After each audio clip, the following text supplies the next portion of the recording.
maxaad kala socotaa xogta nolosha Cusmaan Dembélé waa kuma Cusmaan maxay tahay diintiisa mise og tahay in hooyada iyo aabihii sanji ahaan ay ka soo kala jeedaan saddex dal oo kala duwan oo ku yaala qaaradda dadka madow ee Afrika wax ka bara maanta nolosha Cusmaan Dembélé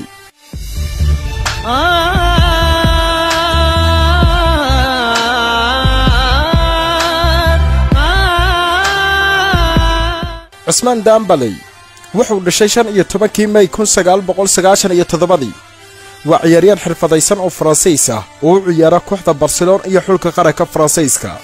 Dembélé wuxuu ku bilaabay xirfadiisa ciyaareed kooxda Rennes ee ka dhisan Ligue 1 ka France ka hor intuusan ku biirin kooxda Dortmund sanadkii 2016.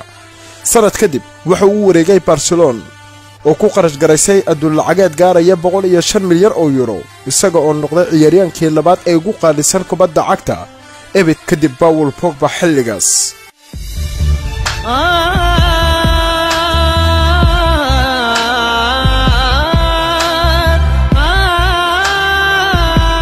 Cusmaan Dembélé waxaa soo bilaabatay haddana riyadiisii u ciyaarista xulka dhalinyarada ee Faransiiska waxa uu ciyaaray 20 kulan waxana uu dhaliyay 5 gool oo heer caalami ah. Cusmaan wuxuu kulankiisii ugu horeeyay u saftay xulka qaranka Faransa sanadkii 2016 waliba wuxuu qayb ka ahaa xulkii qaranka Faransiiska ee ku guuleystay Mondiyaalka dunida dhacdadii ka dhacaysay Ruushka 2018.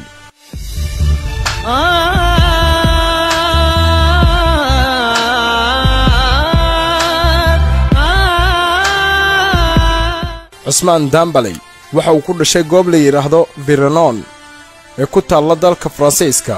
hooyadiis waa Faransiisad laakiin sanji ahaan ka soo kala jeeda dalalka ku yaala qaaradda Afrika ee Mauritania iyo Senegal halka aabihii isna uu ka soo jeedo dalka Mali.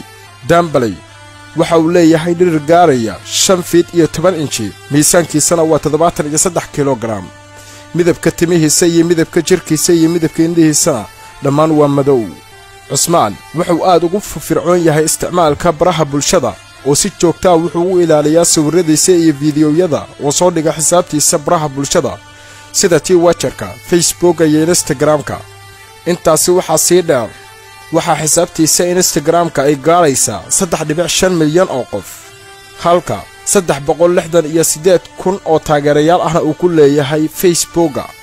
waxaa sidoo kale akoonkiisa Twitterka uu gaarayaa in ka badan 439,000.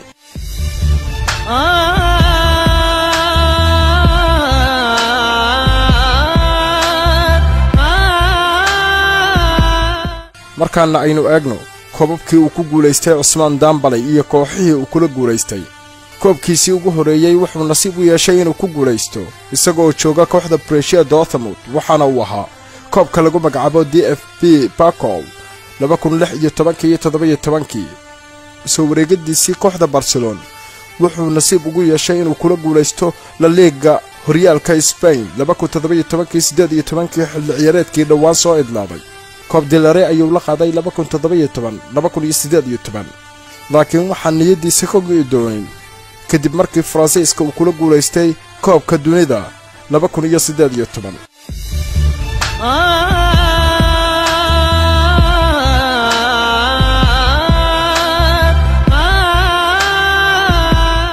waxaa dadka dunida ku nool ay u dhugan nuglaadeen Cusmaan Dembélé kadib markii uu sheegay in halka hooyadii ay ka soo jeedo ee dalka Mauritania uu ka dhisi doono masjid kadib markii Faransa uu kula guuleystay koobka dunida. hubaal waxa ah in xogag aad ka ogaatay nolosha gaarka ah ee Cusmaan Dembélé.